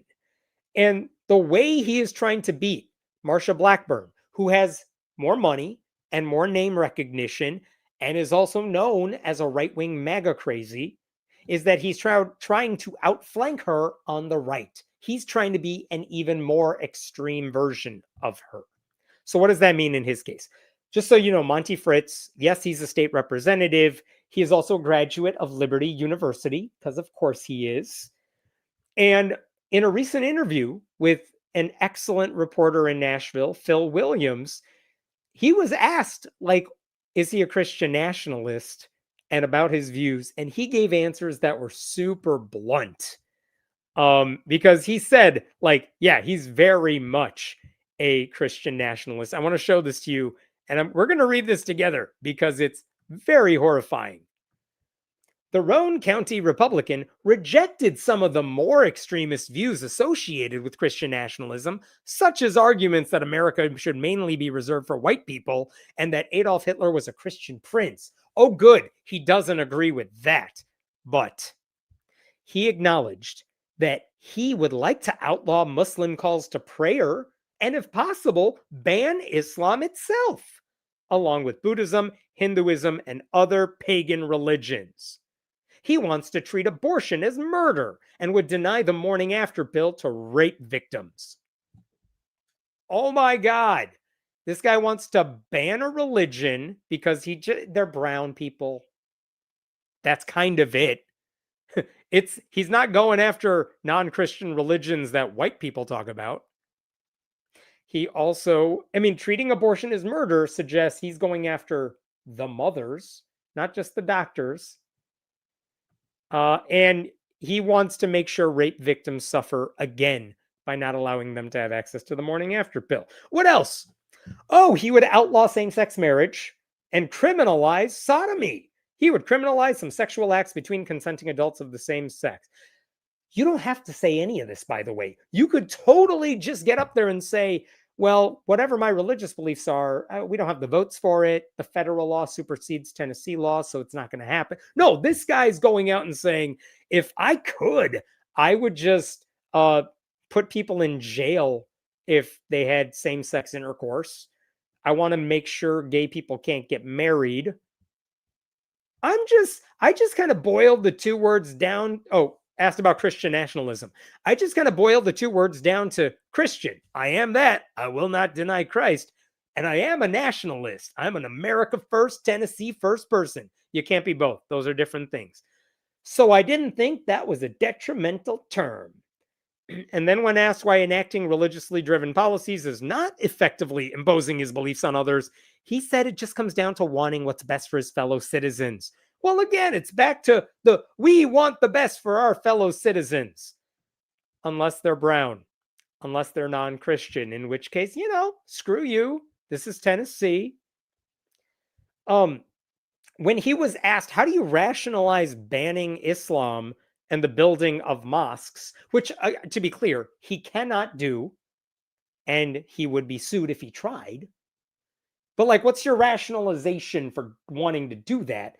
He said Islam is not a real religion because, I want to see if I could pull this up here. He said in the video, in the interview, Muslims do not belong to a movement of seeking God. Muslims aren't actually searching for God, he said. It's a political ideology. So I'm doing something political. It's not religious. By that logic, though, you could say, like, well, what about Jewish people? Would you ban Jews? And he could easily say, well, they're not looking after like my God. But he didn't say that. He doesn't want to go after them because those are white people. Um, he said in this interview to further that, Fritz argued that Muslims are not protected under the First Amendment because, in his view, Islam is a political worldview rather than a true religion. Courts have repeatedly rejected that argument. When asked whether his position would also apply to Judaism, since most Jewish people do not recognize Jesus as king, Fritz said no, he would not outlaw Judaism. He pointed to a specific kind of Jew, Messianic Jews, a group that combines Jewish identity with the belief in Jesus, as a distinction, but declined to directly address the question of traditional Jewish practice. I think to try to split the hair to get me to say that, I'm not willing to say that. He thinks it, but he's not going to say it out loud because, finish the sentence, everyone, Jewish people tend to be white. That's why. He also said in the interview, I have friends that are cultural Muslims. To which I would just say, no, you don't. They don't think you're their friend. They don't like, give me a name. Let me go talk to this cultural Muslim friend of yours. And then Phil Williams said, what are you going to do if you do all this stuff and the courts say it's not legal? And his response to that, quote, let's cross that bridge when we get to it.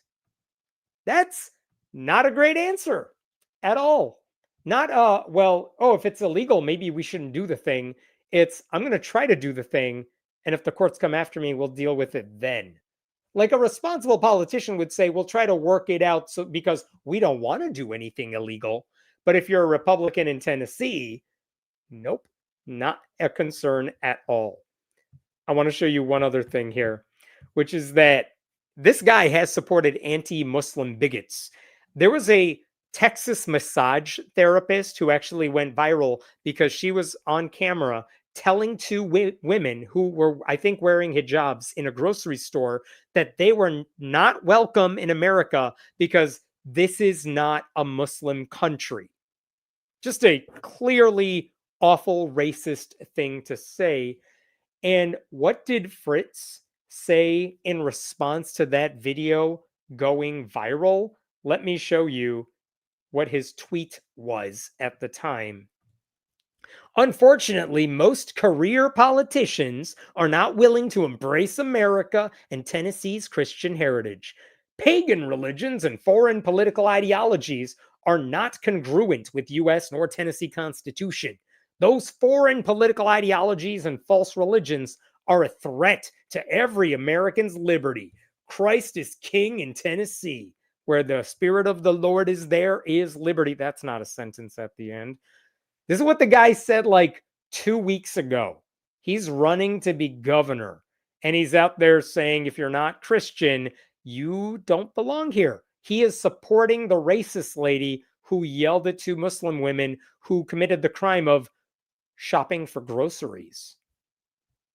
And the thing is, this guy is very much part of the Republican Party. And there was an article about Fritz recently in the Times Free Press in Chattanooga. And the Republican activists they spoke to admitted Marsha Blackburn's probably going to win this primary. It is hers to lose. She's way ahead. She has every advantage. And she's famous for never doing any town halls. She doesn't talk to anybody. She just lives in a bubble. And it's Tennessee. There's not much you could do about that. What are you going to do? Make her talk? No, she expects that people in Tennessee are dumb enough to vote for her. And they probably will. But look at what this one activist said. Here we go.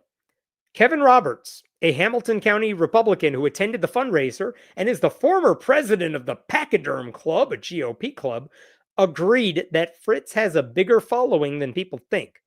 I think definitely Marsha Blackburn, it's hers to lose. I mean, she's got such a strong lead.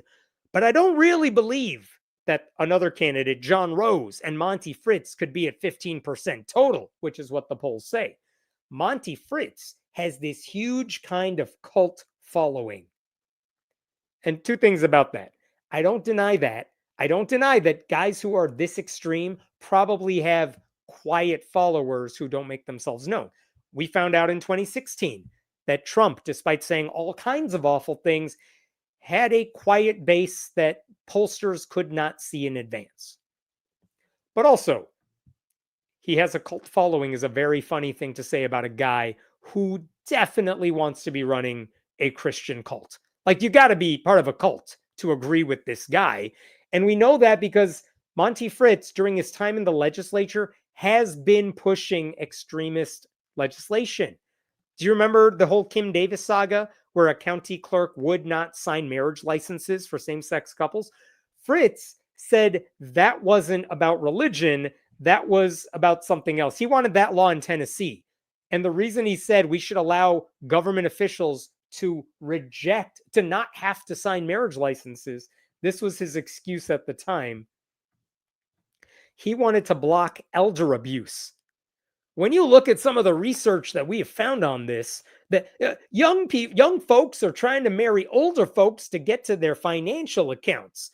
I think there are other things that we need to do. He wanted state officials, government officials, to be able to not sign marriage licenses because he wanted to protect young people from marrying old people and stealing their money. And it's totally not about the gays. Like, this guy's a bad liar, but that's what he was doing. He also co-sponsored an anti-abortion amendment that would have allowed Tennessee to execute women who have abortions, along with the doctors who help them. He also wants to execute doctors who help children who get gender-affirming surgery. He wants to murder those doctors. And more recently, he has promoted campaign videos like man on the street interviews, but he's not in them. It's some other dude doing interviews. And the guy who's featured in that video is a guy who people have quickly pointed out is notoriously anti-Jewish, pro-Hitler, very racist, and a fan of Nick Fuentes. That's the guy Fritz is promoting on Twitter to promote campaign videos for him. And he had nothing to say about that association. So why am I telling you all this? This is what the Republican Party has to offer the people of Tennessee. Like, Blackburn is going to be awful. We know that. But even if you just dip below her, the next guy in line when it comes to being governor is someone so wildly extreme, and he hasn't been kicked out of the party at all. He is awful, and Marsha Blackburn is just as extreme, but I guess she knows politics a little better than this guy because she doesn't say this stuff out loud. Like, every political movement has extremists. What's scary, though, is these days when somebody openly fantasizes about outlawing entire religions, criminalizing same-sex relationships, executing doctors, and ignoring the Constitution, he is not kicked out of the Republican Party. He becomes a nominee for governor. Like, this guy is campaigning on this stuff. That same thing can be said about James Fishback, who is running for governor in Florida right now. Very extreme, very racist, and he's right there, and he has a cult following as well. Marsha Blackburn is not the safe choice, but like, she's not leading the polls because she's a principled alternative to this guy.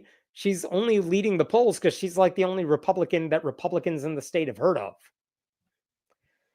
And once Fritz loses, I'm sure he'll endorse her, fight for her election. But like, when someone like him argues that Marsha Blackburn is not conservative enough, I think that says a lot about where the Republican Party is at and how low they will go. That primary is set to happen a month from now on August 6th. I will pause there. What questions we got here? Best for the fellow citizens that he deems acceptable. Right. Like, he's a great candidate if you're in his cult, if you're in his bubble. I think that's what you're saying. And if you're not, yikes. The only people he cares about are the ones that make him comfortable. Yeah, they look and act like him and don't challenge his authority. Very true. Anyone who has a difference of opinion, this guy cannot handle. He has shown that. Christian nationalists are a far bigger threat to my liberty here in the US than literally any other religious group. It's so true. And I have seen atheist groups working with Islamic groups, Sikh groups, Hindu groups when it comes to lawsuits to fight against this stuff, because when it comes to fighting Christian nationalism, we're all in the same boat here.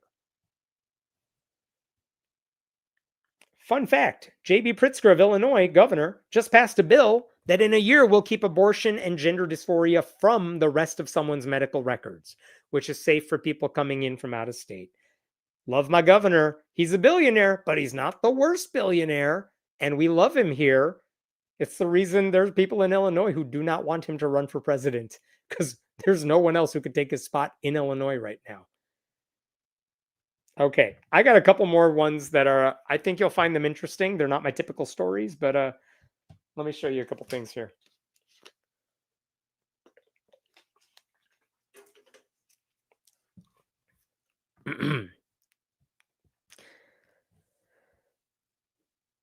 To the commenters, I know that there are ads on this live stream, but it keeps the lights on, so that's why they are there, but I apologize. I don't know how many there are because I don't see them.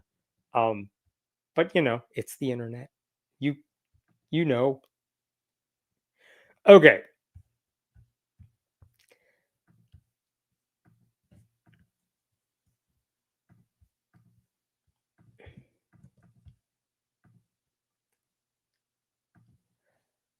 Let me show you a tweet I made about a week ago, and I did a whole story on it uh, earlier during this live stream. This is the tweet I made. Texas has decided public schools should teach Noah's Ark, the burning bush, Adam and Eve, and more as required reading. It's terrible news for religious freedom. It's also terrible news for Christianity itself.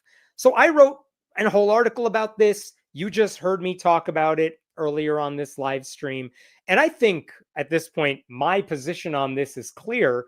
It's not that I'm opposed to kids learning about the Bible. It's that they are shoving Bible stories in there for the sake of indoctrinating children. That's what this is about. That's all this is about. That's all it's ever been about. Because you don't need to learn about the burning bush to make sense of American history, right? It's about indoctrination. So anyway, I explained my thoughts in my piece. I thought that was a fine tweet. One of the interesting responses to that tweet came from a right-wing, well-known commentator, Megan Basham. Megan, I think, works for the Daily Wire. She's well-known in conservative circles. And she quote tweeted me. So there's my tweet right down here. But if I scroll up, this is what she said to her gazillion followers. And let's read through this one together. People sometimes ask me why I believe mass migration threatens to fundamentally transform American culture. And this is a really good example. Hemant's parents arrived here from India before he was born. Actually, that's unfair. There's no way she knows how to pronounce my name. Hemant's parents arrived here. Why are we doing this? Why are we bringing my parents into this? But you know it's bad when you start your rebuttal with something about mass migration because you saw my profile picture and you're like, He Brown, this is going to be fun. I work for the Daily Wire. So why does mass migration threaten American culture? So let me just clarify a couple things. My parents did come here from India. They came here in 79. I was born a few years later. I've always lived in America, born here, raised here. I'll be honest, I don't even like to go back to India. I've been there a couple times. But my point is, I'm American. I don't even need a hyphen there. I'm an American. But let's see where she goes with this, because she's clearly angling to be mad at my parents about something. And now he insists that we may not teach the foundational texts of Western civilization and our culture. Whose culture, Megan? Who's our? To American students because he objects to it. So he demands that we not teach them about the most important work to influence our nation's founding. Listen, the Bible, there's a reason the Bible is not quoted throughout the Constitution. There's a reason they're not mentioning it other than perfunctory, like "Year of Our Lord" mentions at any point here.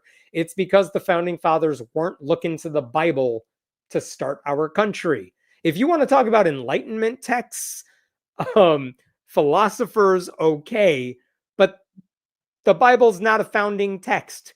I've said this before. Religion is only mentioned in our Constitution in the sense that we have no religious test for public office. There is no establishment of religion. That's it. We're not quoting the Bible. If they wanted to quote the Bible, they would have quoted the Bible. But despite what David Barton and other Christian liars would have you believe, that is not what they did for a reason. And again, many of those founding fathers were not Christian. They were deists. And even if some of them were Christian, I promise you, they are not the white evangelicals you seem to think they all were. So, continuing here, and going back, he insists we may not teach the foundational texts of civilization in our culture. She's wrong, because I said this too.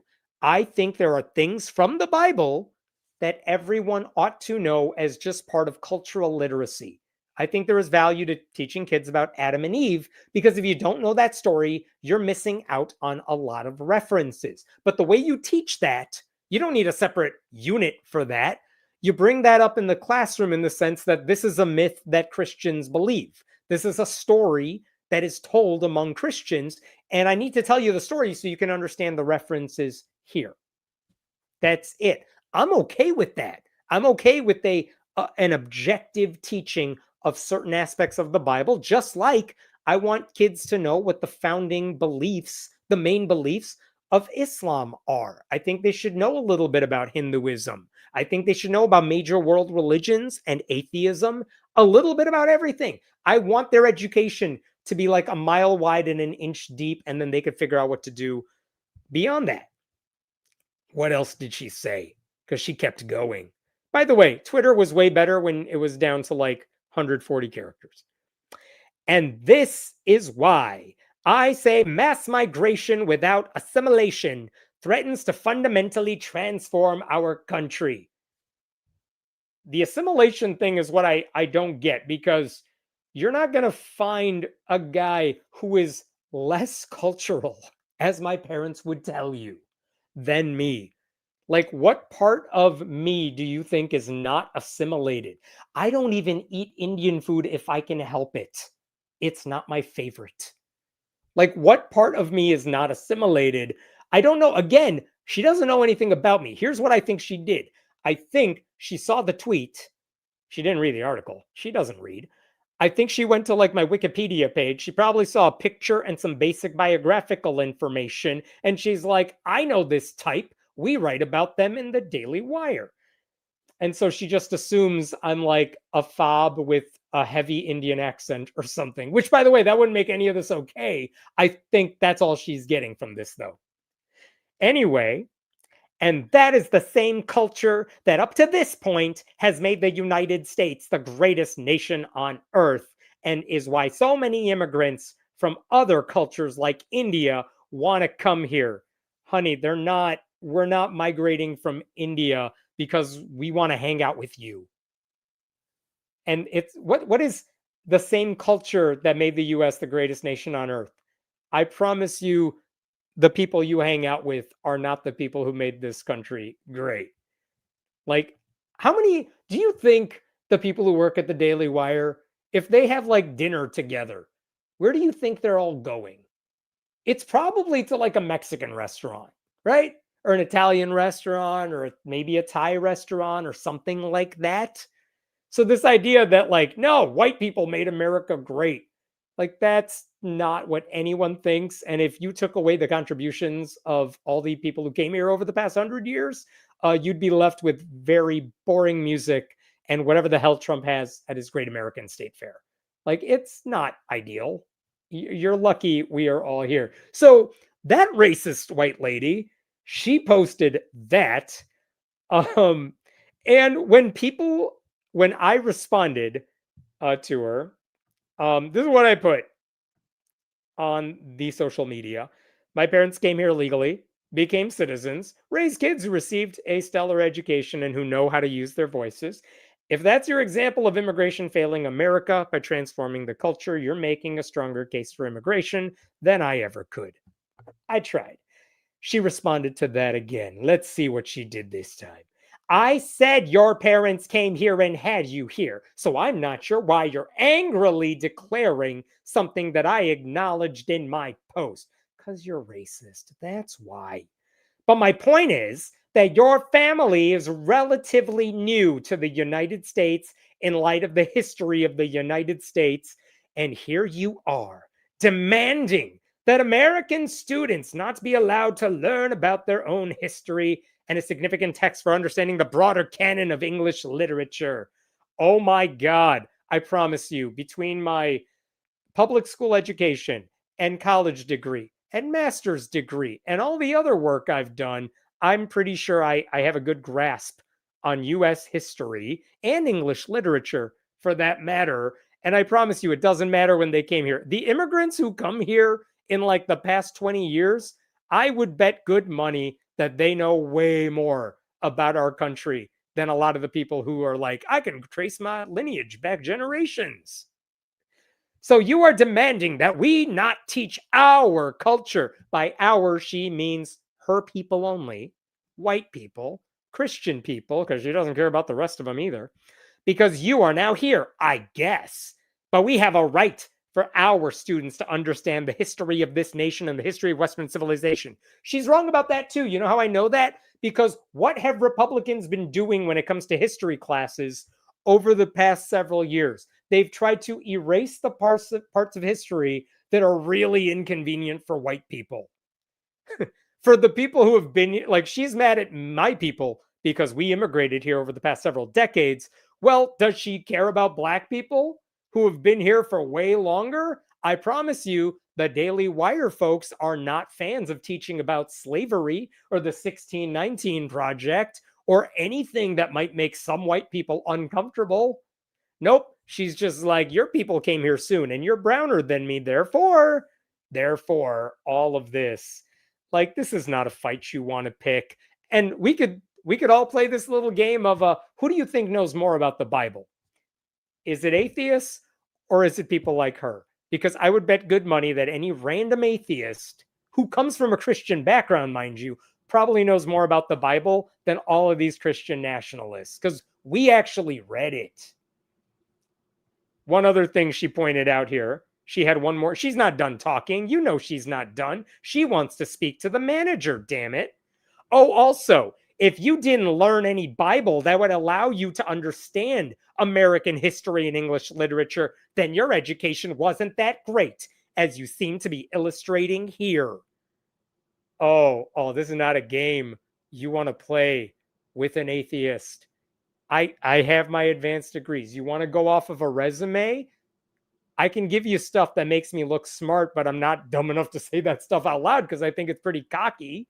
But also, I have done, if you go on this YouTube channel, you will find series where I went through the Bible word by word, at least the first 5 books of it.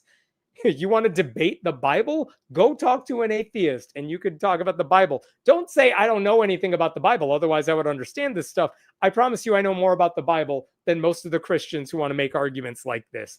So, anyway, that was fun. That was a thing I had to deal with.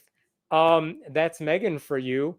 I just wanted you to see it because that's what I had to deal with on a random night. I'll pause there. What questions we got here? I bet she couldn't pass the citizenship test.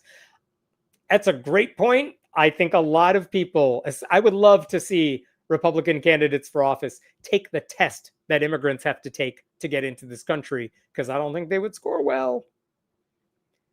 She's literally grandfathered into citizenship. Fair point. There are bushes in the Middle East, colloquially known as creosote bushes, that can burst into flame in the midday heat. But hearing a voice from the flames, I don't know. I don't know if that's a reference to this story or one of the other ones. We'll skip that one. I do love this. I got internet, Karen. Listen, that happens all the time. And usually listen, same with this one. I'm sorry you have to deal with that later.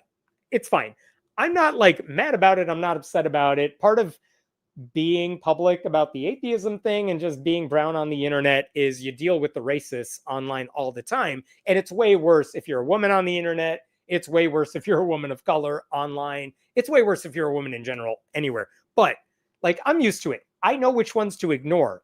What's amazing about that one is like, she is known as a commentator on the right. She should know better than picking a fight like this with people who are smarter than her. Whatever. All right, I'm jumping to one last story here. Saved it for last because it made me laugh.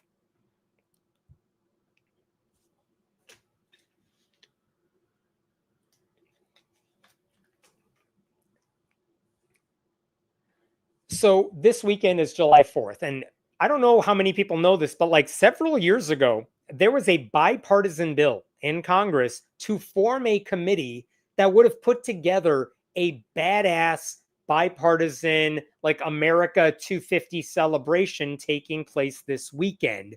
And Trump didn't like it because it's bipartisan. So he essentially killed off that committee, formed his own Freedom 250 committee, and they're the ones putting on the Great American State Fair that you see happening this weekend. And if you've seen commentary on it online, it's probably because no one is attending. Fox News planned to do an entire week of commentary from that site. And like every time they do it, there's nobody behind them. This is an example of what I mean.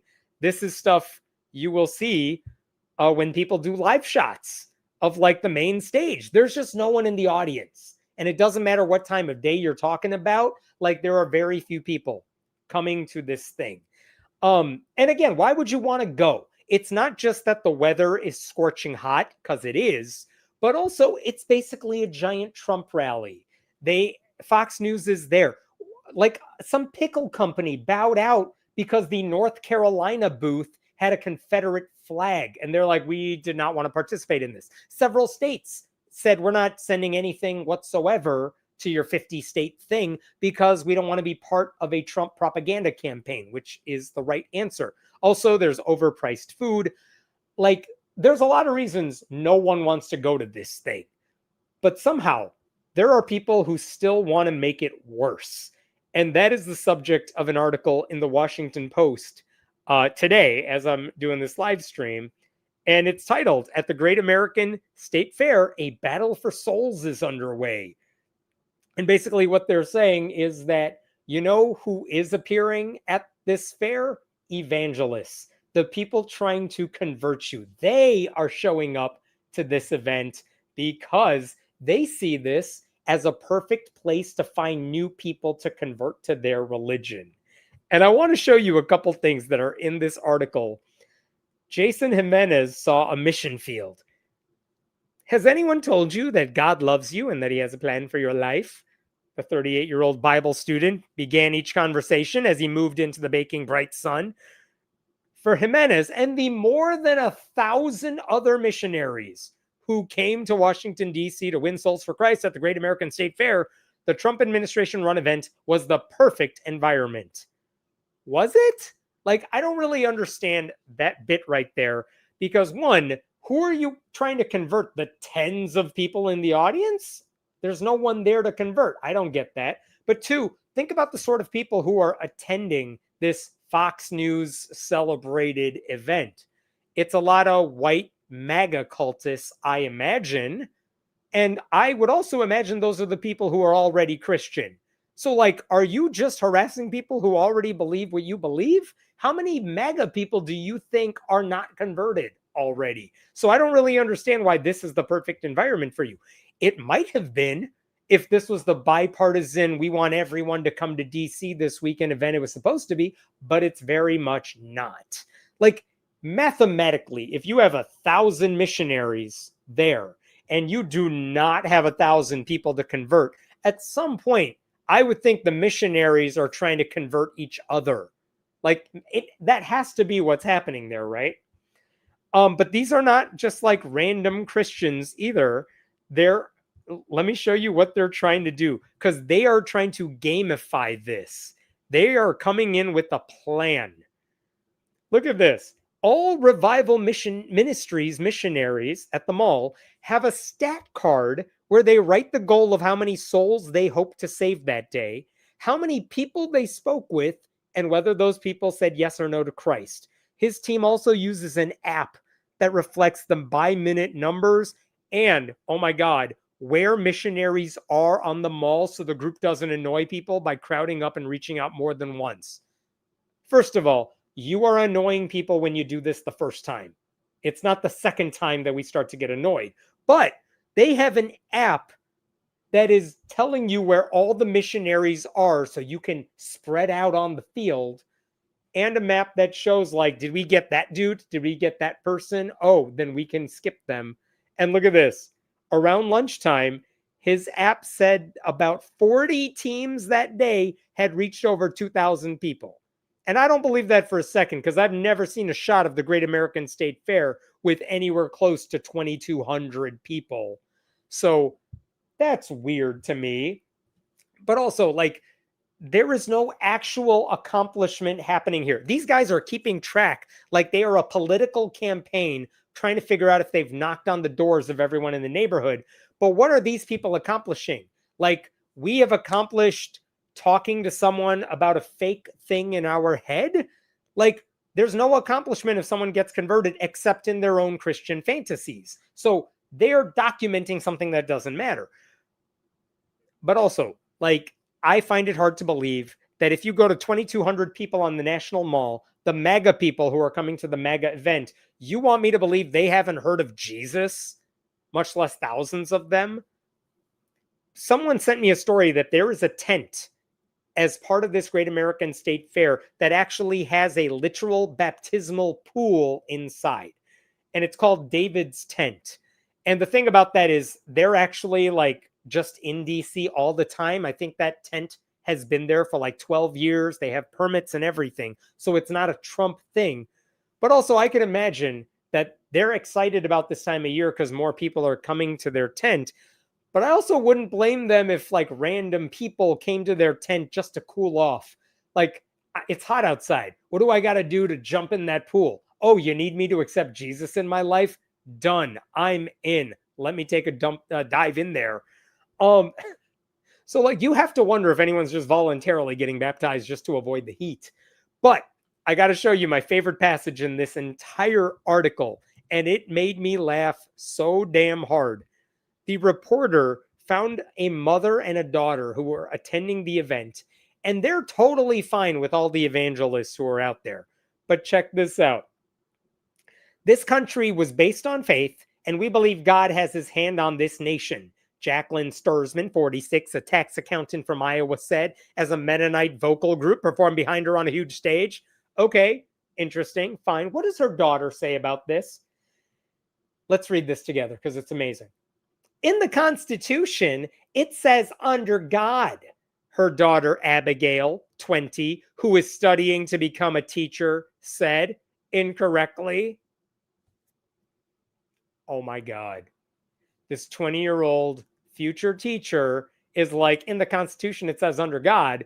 And the reporter had to be like, it's not in there at all. And you want to be a teacher? I don't know what she wants to be a teacher of, but I'm pretty sure that's not the resume you want when you are applying for jobs. Also, the reporter notes the Pledge of Allegiance includes the phrase under God. Obviously, that wasn't something that got added until 1954. But again, the reporter's job here is not to give us the history of church-state separation, so I don't blame her for not putting that in there. But yes, the Constitution's text makes no mention of a deity. That is true. And I saw people arguing in comments like the Constitution does mention the Lord, but one, no, it really doesn't, unless you're saying like year of our Lord, which is just something they wrote back in the day. And also, it doesn't matter. This woman said under God was in the Constitution. It's not there. Defend that one, people. So kudos to the reporter for correcting this 20-year-old in the article in real time anyway. Just an astonishing amount of ignorance from someone who thinks she's qualified to teach anything. Anyway, back to the story. I think missionaries would have been there and they would have legally been allowed to be there, even if this was a bipartisan event. But at least they would have been overshadowed by all the other storylines taking place. The problem right now is there's nothing going on at this state fair. There's nothing to talk about because nothing is happening and no one is going there. So we have articles on these missionaries. And I think you could make an argument that the missionaries may have accomplished more by just showing up and being written about than anything else, because they're not going to get stories about converting people, because who the hell cares? And there are no other articles to write because no one else is showing up there. And I think I want to show you one other thing in this article from the evangelists here. Look at this bit at the end. Into that atmosphere come the evangelists who are trying to stay away from partisan politics while still tapping into the revival atmosphere the White House has helped elevate. I didn't highlight this, but it's important. Democrats and Republicans are the same snake with two heads.